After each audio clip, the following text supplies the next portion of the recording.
अस्सलाम वालेकुम and welcome back to my channel. कैसे हैं सब? ठीक ठाक हैं? सबकी ईद अच्छी गुजरी, सब ने बहुत एंजॉय किया और हम लोगों ने भी माशाल्लाह ईद बहुत एंजॉय की, बहुत मज़े की ईद गुजरी है। रमज़ान भी बहुत प्यारा, बहुत अच्छा गुजरा। तो अब जब ईद गुजरती है ना, तो उसके बाद के जो काम है ना, उफ़, इतने इकट्ठे हुए होते हैं ना कि बस होती है। सबसे पहले मैं उठकर ना आज दरवाज़े खोले हैं। बहुत प्यारा मौसम बाहर बना हुआ है और मुझे था कि पूरे घर के एक दफ़ा दरवाज़े खोलूं ताकि अच्छी ठंडी हवा जो बाहर चल रही है ना और मज़े का मौसम वो घर में हो। और वैसे भी ना आपको पता होगा कि मैं अपने व्लॉग्स में हमेशा बताती हूँ कि खिड़कियाँ और दरवाज़े खोला करें, उससे ना घर में एक ताज़ा हवा आती है और अजीब सी जो एक बंद दरवाज़ों से स्मेल बन जाती है ना, तो वो घर में बड़ी फ्रेश सी एयर आ जाती है। अच्छा, ड्राइंग रूम में मैं आई हूँ क्योंकि गेस्ट आए रहे हैं और ड्राइंग रूम थोड़ा सा बिखरा हुआ था, यूज़ होता रहा। मैंने कहा पहले ड्राइंग रूम को समेटती हूँ। कहीं जाए नमाज़ पढ़े हैं, कहीं कुछ पड़ा हुआ है, कहीं कुछ रखा हुआ है, सारी चीज़ों को ना सलीके से एक दफ़ा सारी समेट दूँ। अच्छा, सफाइयों वाले आपको पता हर घर में मौजूद होते हैं, हेल्पर्स मौजूद होते हैं, लेकिन जो चीज़ें समेटना और रखने वाली जो ड्यूटी होती है ना, वो घर की औरत की होती है। ये हमेशा से मेरी ड्यूटी होती है। और अच्छा, डस्टिंग करने वाले जो मेरे हेल्पर हैं, वो डस्टिंग इतनी अच्छी करते हैं, लेकिन हमेशा उनसे चीज़ें ना उस जगह पे वापस नहीं रखी जाती, वो भूल जाते हैं। तो वो फिर के सारी सेटिंग करना, वो देखना कहाँ चीज़ क्या रखी हुई है। और मुझे ये होता है कि दोबारा अगर चीज़ ढूंढनी है ना या दोबारा चीज़ लेनी है ना, तो ख़ुद से एक दफ़ा बंदा हर चीज़ को ना सलीके से उसकी जगह पे रख दे। मौसम बहुत प्यारा बना हुआ है, खिड़कियां दरवाजे मैंने खोल दिए हैं। अब सबसे पहले मैं जाऊंगी जी अपने कपड़ों की तरफ। कपड़े कपड़े कपड़े, इतने कपड़े इकट्ठे हो गए कि 6 दिन लगातार जो है ना, एक तो कपड़े चेंज होते रहे, फिर गेस्ट भी आए रहे, वो कपड़े समेटे नहीं गए। किसी ने ड्राइंग रूम में रखे उतार कर, किसी ने कहीं उतार के रखे हैं। मतलब मुझे ये होता है कि कपड़े अगर इकट्ठा करके एक जगह रख देना तो प्रेसिंग में भी इजी हो जाता है, वॉशिंग में भी इजी हो जाता है। लेकिन कुछ कपड़े ऐसे होते हैं जो वॉश नहीं होने होते, लाइक हम लोगों के जैसे लेडीज़ के होते हैं, एक दफ़ा पहना है तो वो दोबारा से प्रेस हो सकता है और दोबारा रीयूज़ भी हो सकता है, उसको वॉश करने की भी ज़रूरत नहीं होती क्योंकि गर्मी नहीं थी इस दफ़ा, बड़े अच्छे साफ़ सुथरे कपड़े रहे। अब मैंने सबसे पहले अपने कपड़ों को देखा है कि ड्राइंग रूम से निकालूँ और इनको प्रेस की तरफ करूँ, और उसके बाद मैं सबसे पहले वॉशिंग जो है ना उसको आज देखूंगी। कपड़े घर में कहीं कुछ पड़ा है, कहीं कुछ पड़ा हुआ है, और अब मेरा था सबसे पहले कपड़े सारे इकट्ठे करके समेट करना। वॉशिंग में जाती हूँ, वॉशिंग कर दूंगी, स्टार्ट हो जाएगी। और साथ साथ और बहुत से काम हैं और व्लॉग को आपने एंड तक ज़रूर देखना है, और सारे काम आपको मैं आज शेयर करूँगी और आपको ये भी बताऊँगी आप किस तरीके से मैनेज कर लें और किस तरीके से आप सारा जो खिलारा है ना उसको एक दफ़ा समेट लें। समेटने से ही हो जाएगा कि आप एक रूटीन में वापस आ जाएंगे। अच्छा, अगर आप लोगों ने, आप में से बहुत से लोगों ने अगर आपने ईद के कपड़े समेटने शुरू कर दिए हैं ना, या समेट लिए हैं या समेट रहे हैं, इट मीन्स कि आप अपनी रूटीन में वापस आ रहे हैं। और रूटीन में वापस आना भी ज़रूरी है क्योंकि अब बच्चों के स्कूल्स भी स्टार्ट हो गए हैं और नई क्लासेस स्टार्ट हो गई हैं। कुछ के नए एग्ज़ाम्स होने वाले हैं, लाइक ओ लेवल्स के बच्चे हैं, ए लेवल्स के बच्चे हैं, उनके एग्ज़ाम्स होने वाले हैं। इस तरह से ना, इसलिए अपनी रूटीन में वापस आना बहुत ज़रूरी हो गया है। अच्छा, मेरा एक चक्कर हो गया वॉशिंग का, मैंने कहा कपड़े निकालती हूँ, छत पे डालें, ताकि मुझे लग रहा है कि जैसे ना बादल बन जाने, मौसम अजीब सा बन रहा है, उससे पहले एक दफ़ा कपड़ों को हवा लग जाए ना, और फिर चाहे बेशक मैं स्टोर में मैंने तारें लगाई हुई हैं, स्टोर में मैं डाल देती होती हूँ। जो मेरा होम टूर है उसमें मैंने सारा ऊपर का होम टूर भी दिया हुआ है, सारे रूम्स का भी होम टूर दिया हुआ है। मेरे स्टोर में मैंने हमेशा से ना 2 तारें लगाई हुई हैं। स्टोर मेरा काफ़ी बड़ा है, बल्कि रूम से भी बहुत बड़ा है। उसमें पेटियाँ, मतलब एक्स्ट्रा जितने मेरे घर का सामान है ना मेरे स्टोर में, वहीं मैंने तारें भी लगाई हुई हैं। लाइक अब देखें ना, बारिश हो गई, कपड़े कहाँ जाएंगे? अगर जैसे फोग होती थी, धुंध होती थी, कपड़े कहाँ जाएंगे? तो मौसम आपको पता, आंधी तूफान का मौसम हो तो कपड़े मैं फिर तारे इसीलिए लगाई हुई हैं ताकि कोई दिक्कत ना हो। मेरे हेल्पर्स आराम से ना निकाल कर, टेरेस से निकाल कर स्टोर में कर देते हैं कपड़े, और इस तरह से ना जो खिलारा है ना वो नहीं घर में पड़ता। इस वक्त मेरा पूरा घर धोबी घाट बना पड़ा है, आप लोग देख सकते हो। तो कहीं पे कपड़े कुछ पड़े हुए हैं, कहीं पे नाइट सूट्स पड़े हैं समेटने वाले, कहीं पे प्रेस होने वाले पड़े हैं। अब जैसे जैसे प्रेस होते जा रहे हैं ना, अब मेरा दिल है कि मैं हैंग करती जाऊँ। अच्छा, हैंग मैं इसलिए कर रही हूँ, और हैंग करके मैंने अभी अलमारियों में नहीं लगाने, क्योंकि इनको ना जब आप प्रेस करते हैं ना तो थोड़ा सा नमी लगानी पड़ती है, पानी लगा के प्रेस होता है। गर्मियों के कपड़े हैं, कॉटन होती है मिक्स, तो इसलिए पानी लगता है। तो अब मेरा दिल है कि इनको मैं ना इसी जगह पे, मेरी स्पेसिफिक जगह आप लोगों ने देखी होगी मेरे व्लॉग्स में, ये कि जैसे डोर क्लोज़र होता है उसी के ऊपर मैं हैंग करती जाती हूँ। उससे होता है पंखे लगे हुए हैं, हवा फिरती जाएगी और फिर मैं बेटी के कपड़े बेटी की अलमारी में कर दूँगी, अपने कपड़े अपनी अलमारी में और बेटे के कपड़े जो है ना बेटे की अलमारी में हो जाएंगे। आज मैंने हस्बैंड के कपड़े बिल्कुल नहीं छेड़ने क्योंकि उनके भी 8-9 जोड़े के जो है ना वो इकट्ठे हुए हुए हैं और एक दिन में इतना काम नहीं हो सकता। या तो आप 1 बाय 1 कर लें, 2-2 मेंबर्स का करके कर लें या फिर 3 मेंबर। आज मैं 3 मेंबर्स का इसलिए कर रही हूँ, मेरे दोनों बच्चों के कर रही हूँ, हस्बैंड के शलवार कमीज़ हैं, ज़्यादा बड़े कपड़े हैं, तो वो मेरा दिल था आराम से, और उनके पता है बाहर मर्दों के पहनने वाले कपड़े होते हैं, उनको ज़रा आराम से तसल्ली से ही प्रेस करवाऊँगी ना, तो वो फिर मैंने अभी रख दी हैं, वो इंशाल्लाह कल मैं करवाऊँगी। तो आज जो है ना बच्चों के कपड़े, और ये देखिएगा नाइट सूट्स भी इतने इकट्ठे हो गए थे ना, और जो ये मैंने कल की वॉशिंग की थी ये वो वाले कपड़े हैं, इसलिए नाइट सूट सारे ड्राई हुए पड़े हैं। जो आज वॉशिंग की अभी वो ड्राई नहीं हुए, वो भी छत पे ही हैं। तो इंशाल्लाह ताला ये जैसे जैसे मैं करती जाऊँगी आप लोगों से ज़रूर शेयर करूँगी। अगर हमारे घर में ना ईद के बाद बर्तन तो खैर साथ साथ समेटे जाते हैं, जैसे जैसे खाना हो गया बर्तन समेटे जाते हैं, अगर हमारे कपड़े सिमट गए ना तो इट मीन्स ईद का जो खिलारा ना, जो ईद का एक चीज़ें बिखरी हुई वो समेटी गई। मैट्रेस, बिस्तर, जो बिस्तर समेटने वाले थे वो, जैसे मेरे गेस्ट गए हैं घर से, भांजा भांजी आए हुए थे, तो मैंने उन्हीं के साथ मिलके बच्चों के साथ मिलके समेट दिए थे ना। लेकिन जो कपड़े हैं ना उनको अगर आप समेटते हैं ना तो इट मीन्स आपके घर का 90% मैं कहती हूँ जो है ना खिलारा जो है ना वो समेटा जाता है। तो अब मेरा बेटा भी लगा हुआ है, बेटी भी लगी हुई है। अच्छा, जब कपड़े सब पहनते हैं ना, मुझे ये एक चीज़ ना समझ नहीं आती कि हैंगर्स कहाँ चले जाते हैं। ये मेरे ख्याल से मेरे घर का ही मसला है या आप लोगों के घर का भी मसला है, ये मुझे ज़रूर कमेंट में बताइएगा। हमारे घर में ये मसला हो जाता है कि कपड़े जब पहने जाते हैं ना उसके बाद जब दोबारा प्रेस होके हैंग होने होते हैं, हैंगर नहीं मिलते। मैं तो आज तक नहीं समझ सकी वो हैंगर जाते कहाँ हैं, और मतलब या तो टूट जाएं नज़र आएँ, मतलब हैंगर कहाँ जाते हैं। तो आज मैं बेटी से ये कह रही थी मुझे नहीं समझ आती कि मैं हमेशा हैंगर्स के बंडल मंगवाती हूँ और हैंगर हमारे घर से ख़त्म हो जाते हैं। मुझे होता है कि मेरे कपड़े हैंगर हो, मेरे बच्चों के भी हैंगर हुए हों।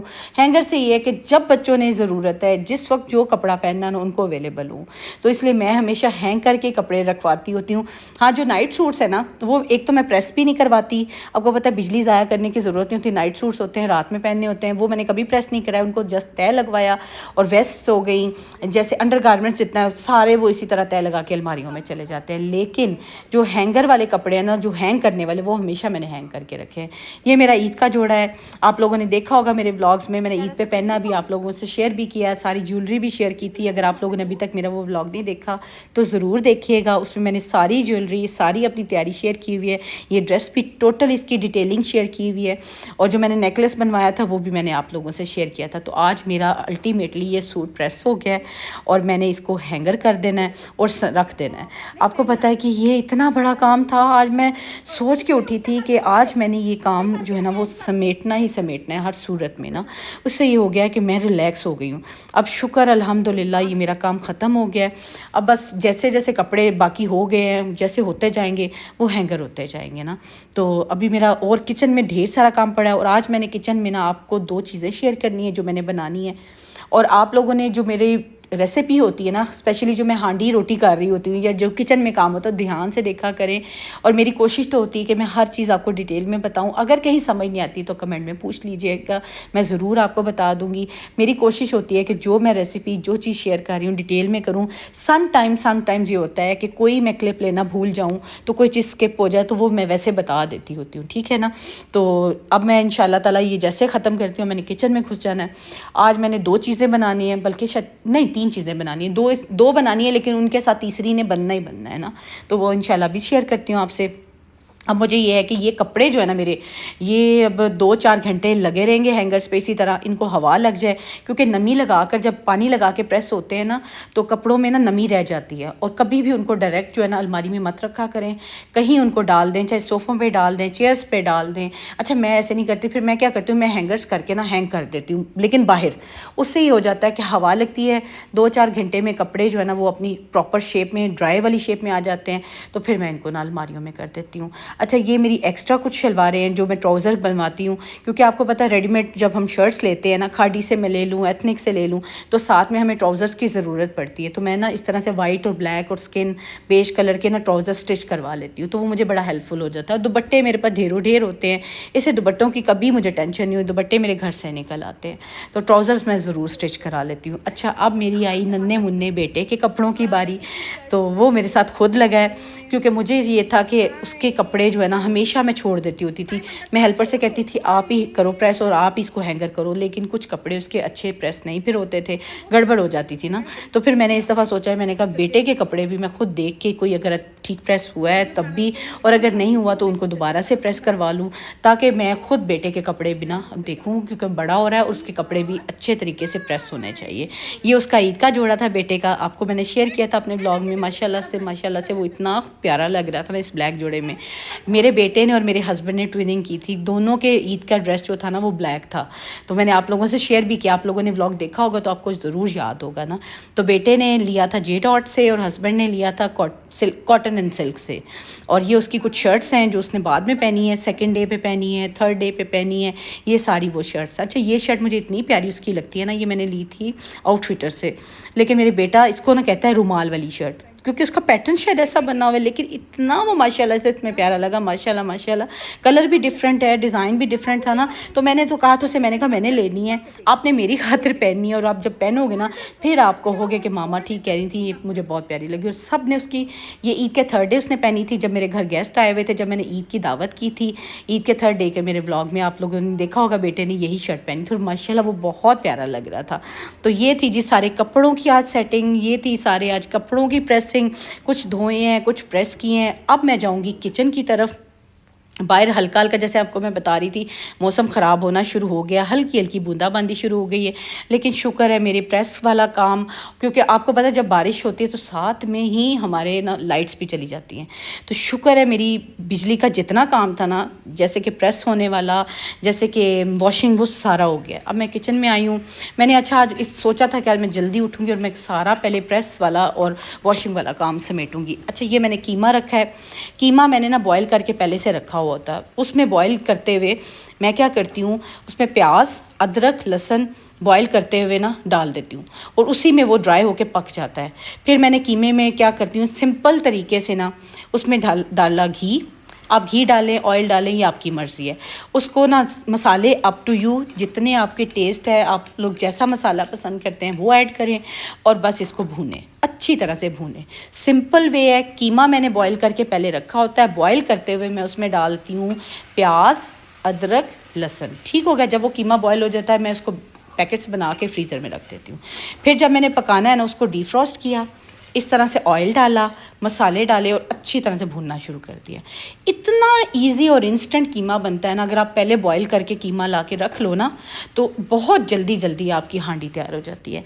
कीमा मैंने आज बनाया अपने हस्बैंड के लिए, बच्चों के लिए मैंने उनकी फरमाइश की चीज़ बनाई है, क्योंकि काफ़ी दिनों से ना, आपको पता है रमज़ान में भी यही रूटीन रही है, प्रॉपर हांडी नहीं बनती थी, प्रॉपर जो कह लें ना हांडी रोटी, वो नहीं होती थी, क्योंकि कभी चावल बन जाते थे, कभी पीस बन जाते थे, कभी स्टीम वाला चिकन बनता था, कभी KFC चिकन बनता था, कभी टॉर्टिया रैप्स बनते थे, कभी मैक्रोनी, मतलब लाइक मुझे याद नहीं पड़ता। हाँ, कभी कीमा बनता था, लेकिन बच्चे उसके साथ रोटी नहीं खाते थे, वो सहरी में कीमा यूज़ करते थे। तो इस तरह से प्रॉपर जो कह लो ना हांडी रोटी वाला सीन रमज़ान में नहीं रहा ना। उसके बाद ईद पे बनता रहा, लेकिन ईद पे भी आपको पता बिरयानी मैंने बनाई। ईद के व्लॉग्स में आपने देखा होगा, बिरयानी थी, पीस थे और क्रीम हांडी बनाई। तो अब जो है ना वो प्रॉपर हम लोग किचन वाली रूटीन में भी आ गए हैं, जैसे कि बाकी रूटीन में हम लोग आ चुके हैं। अच्छा, एंड पे जब मेरा भूना गया ना कीमा अच्छी तरह से, फिर मैंने नमक मिर्च चेक की है, वो अपने अकॉर्डिंग देखा, फिर उसमें ग्रीन मिर्चें डाली काट के। ग्रीन मिर्चें डाला करें ज़रूर, उससे बड़ा ही प्यारा जो ना फ्लेवर आता है और इतना प्यारी खुशबू अरोमा होती है ना, मैं कहती हूँ कमाल का जो कीमा तैयार होता है। अच्छा, मैं बच्चों की रेसिपी जो तैयार करने जा रही हूँ वो अभी आपसे शेयर करती हूँ। आज मेरे बच्चों दोनों की फरमाइश थी मसर चावल बनाने हैं। जो वेजिटेरियंस हैं, जो दाल चावल पसंद करते हैं, ये स्पेशली उनके लिए भी है और मेरे बच्चों के लिए भी है। वो कह रहे थे मामा कितना दिन हो गए हैं दाल नहीं हमारे घर में बनी। और अच्छा, वाकई दाल ना रमज़ान से कहीं पहले बनी थी, पूरे रमज़ान हमारे घर में दाल नहीं बनी। अच्छा, सबसे पहले मैंने पानी लिया कुकर में, प्याज डाला है एक काट कर, ठीक है, एक अदरक की मैंने टुकड़ी सी मैंने अदरक आपको पता फ्रीज़ करके रखे हुए हैं, अदरक और लहसुन, बाकी भी चीज़ें भी। और ये टमाटर मैंने जो है इस तरह से फ्रीज़ करके रखे हुए क्यूब्स बना करना। 2 मैंने क्यूब्स टमाटर के डाले हैं, 1 अदरक का क्यूब डाला है, 1 मैंने डाला है जी प्याज, अंदाजे से पानी डाला है, ठीक है। ये आपको मैंने कहा एक दफ़ा डिटेल में फिर से बता दूँ। 1 प्याज, अदरक, टमाटर, मसर, ठीक है, मसर और पानी अच्छी तरह से मिक्स करके ना, अच्छा मिक्स करने के बाद इसमें कोई मसाले ज़्यादा नहीं डालने, जस्ट अपने टेस्ट के मुताबिक आपने थोड़े से मसाले डालने हैं, वो भी मैं आपको बताती हूँ। लेकिन आपने पहले अच्छी तरह एक दफ़ा मिक्स कर लेना है। मैंने डाला 1 चम्मच लाल मिर्च और 1 ही चम्मच मैं डालूँगी नमक का, ठीक है। और इसके अलावा मैंने अभी कोई मसाला नहीं डालना, बिल्कुल कोई मसाला नहीं डालिएगा, क्योंकि मसाले जो है ना वो मैं अभी आपको बताऊंगी वो किस वक्त मैं डालती हूँ। अब मैंने इसको बंद करना है कुकर, और मैंने इसको तकरीबन 15 से 16 मिनट, 15 मिनट मैक्सिमम होते हैं, 16-17 मिनट आप कर लें, लेकिन 15 मिनट मैंने इसको कुकर को चला दिया, ठीक है। मसर अगर आपने इंस्टेंट बनाने हैं, जल्दी बनाने हैं, तो सारी चीज़ें इस तरह से डालकर आपने कुकर लगा देना है, ठीक है। अब मेरा कुकर मैंने उसको रख दिया हुआ है। चावल मैं साफ़ करूँगी आज, क्योंकि मेरे बच्चों की फरमाइश है, और जितने दाल लवर्स हैं, चावल लवर्स हैं, उनके लिए भी दाल चावल बन रहे हैं स्पेशली। और चावल मैं साफ़ करके सबसे पहले क्या करती होती हूँ, मैं धोती हूँ अच्छी तरह से। अच्छा, चावलों में ना जब भी आप धोएं ना चावलों को अच्छी तरह से मल के धोएं, क्योंकि इसमें जो एक सफ़ेद सा पानी होता है ना, अगर वो रहता है ना तो उससे ये हो जाता है कि चावल जुड़े जुड़े चिपके चिपके से बनते हैं। अच्छी तरह चावलों को 3-4 पानियों में चेंज करके इसको धोएं। और मेरे घर के जो चावल हैं ना, आप लोगों को मैंने पहले भी शेयर किया, बहुत साफ़ सुथरे हैं, ज़रा सी नज़र मारनी पड़ती है, बिल्कुल कोई इसमें गंद नहीं होता, बिल्कुल कोई एक जो कह लेना कंकर नहीं निकलता। अल्हम्दुलिल्लाह बड़े अच्छे चावल हैं। तो ये ख़त्म होने हैं तो फिर मुझे समझ लगनी है, क्योंकि सम टाइम अच्छे चावल नहीं भी मिलते हैं ना। तो बस अब मैंने इसका पानी अच्छी तरह से साफ़ किया, चावल क्लियर हो जाते हैं तो मैं इसको भिगो देती हूँ। और मेरा दिल है कि मैं फटाफट ना चावल भी जो है ना उबलने रख दूँ। गैस का फिर वही शेड्यूल हो गया है, वही रूटीन वाली गैस हो गई है, और कभी आती है और कभी नहीं आती। तो मैं फटाफट बना लूँ ताकि मैं खाने से भी फारिग हो जाऊँ। कीमा तो मेरा इंस्टेंट वाला बन गया है। कुकर देखें अब चल चुका है, ये देखिएगा ऊपर से इसका जब वेट हिलने लग जाता है, इट मीन्स कि कुकर हमारा स्टार्ट हो गया।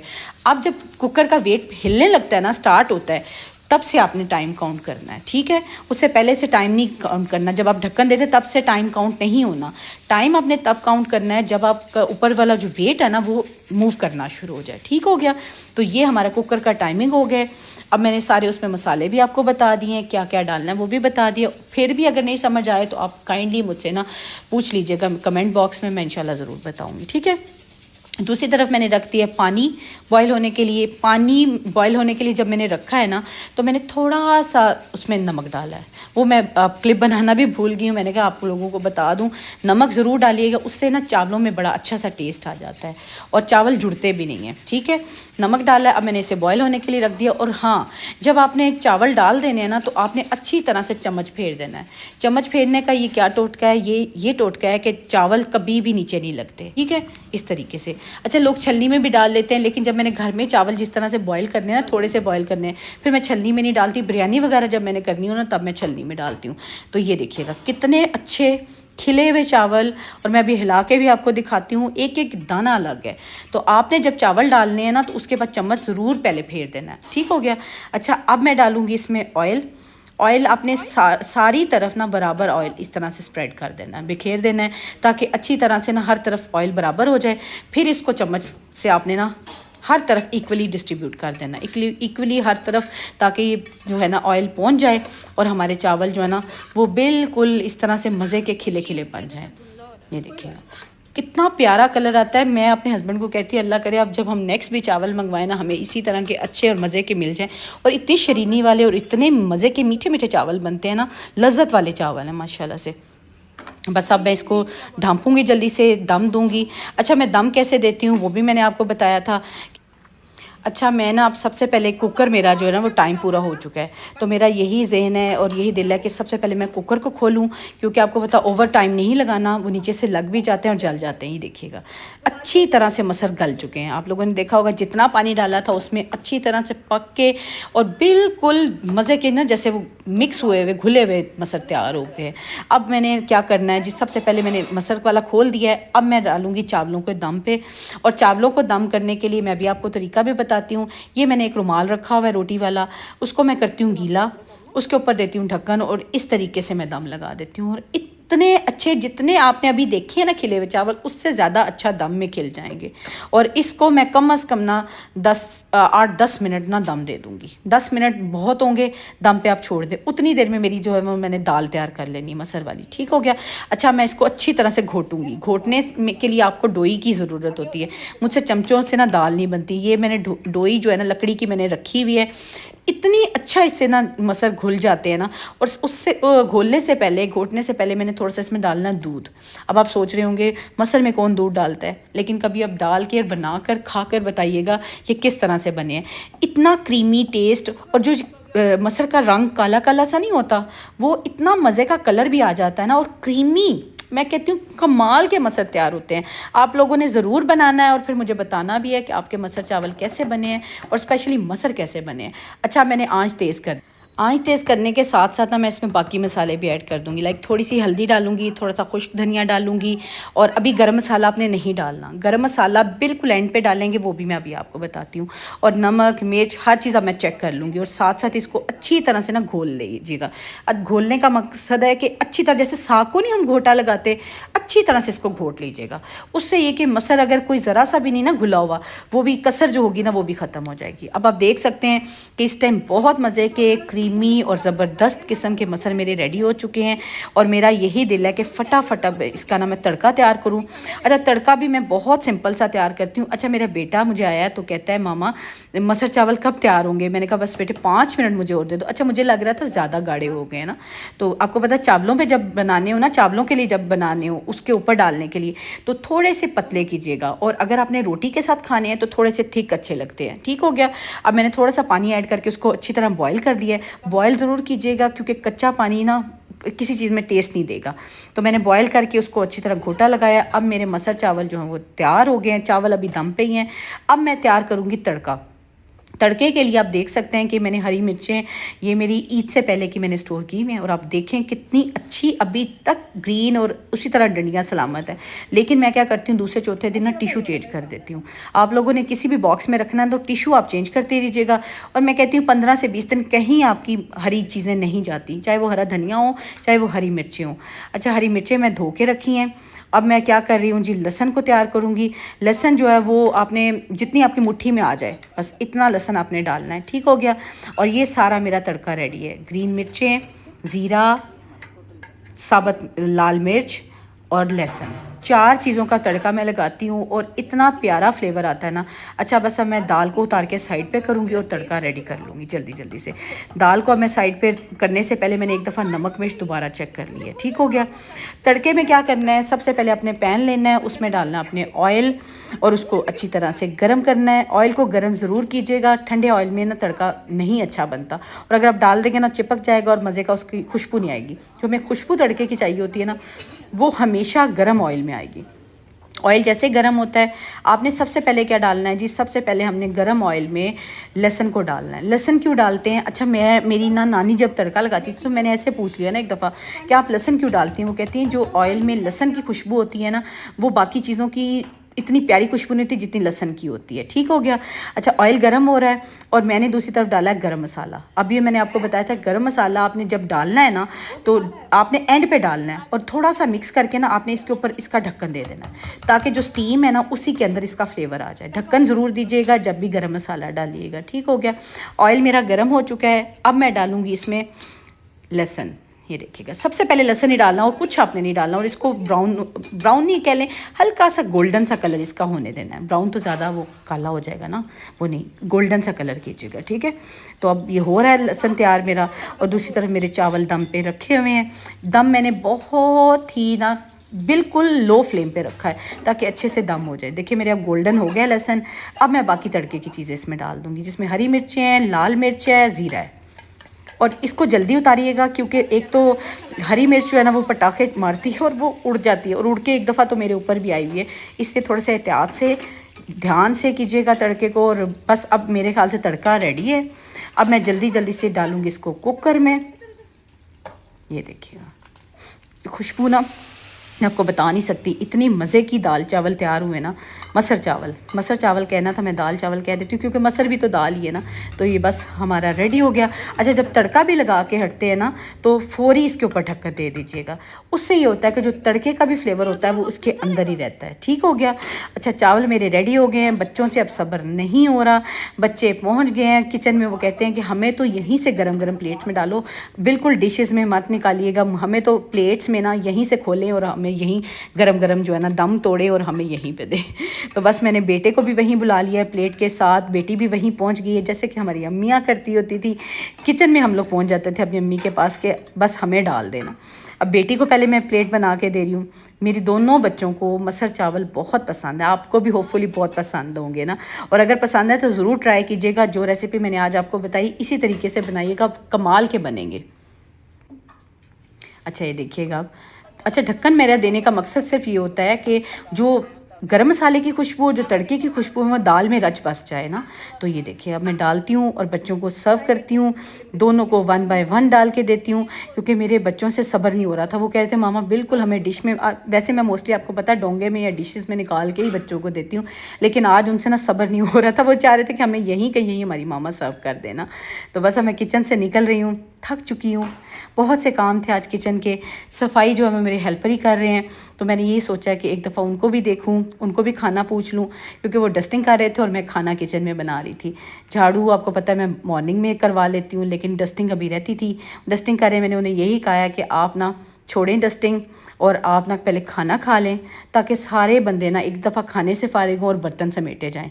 ताकि बंदा पता है क्या, जब एक दफ़ा खाना हो जाए ना और बर्तन समेटे जाएं तो समझे किचन का हमारा काम जो है ना वो डन हो जाता है। अब मैं बाहर की तरफ एक दफ़ा आई हूँ, देखूँ मौसम की सूरत हाल, मौसम का हालात आपको बताऊँ। सरगोदा में बारिश हो रही है और बूंदाबांदी होती है, कभी मौसम क्लियर हो जाता है, कभी धूप अच्छा धूप अचानक से आती है और अचानक से बादल आ जाते हैं, लेकिन बहुत प्यारा मौसम बना हुआ है अल्हम्दुलिल्लाह। ईद पे ना, ईद के 3rd डे पे गर्मी थी अच्छी खासी, बहुत गर्मी थी। खैर मैंने उस दिन कुकिंग भी ढेर सारी की थी और गर्मी भी बहुत ज़्यादा थी, लेकिन आज माशाल्लाह मौसम बहुत अच्छा है। मैंने कहा सारा आपको दिखाऊं कि सरगोदा में इस वक्त मौसम की क्या सूरत हाल है, सारा आपको बताऊँ। अल्हम्दुलिल्लाह यहाँ मौसम बहुत अच्छा है, आपके शहर में भी बहुत अच्छा होगा होपफुली। बस जब मैं अंदर जाऊंगी जल्दी जल्दी से, अंदर और भी छोटे छोटे काम पड़े हुए हैं। आपको पता है काम नहीं ख़त्म होते, जितना भी काम कर लें। और खाना भी मैंने खा लिया है, काम भी अभी बहुत सारे पड़े हुए हैं। तो चलें जी, इसी तरह दिन जो है शुरू होता है और काम के साथ साथ ख़त्म हो जाता है। ये था मेरा आज का व्लॉग आफ्टर ईद रूटीन, सारी आप लोगों से आज शेयर की। होपफुली आपको पसंद आई होगी। मिलती हूँ नेक्स्ट व्लॉग में। अपना सब बहुत ख्याल रखिएगा और मुझे दुआओं में याद रखिएगा। अल्लाह हाफिज़।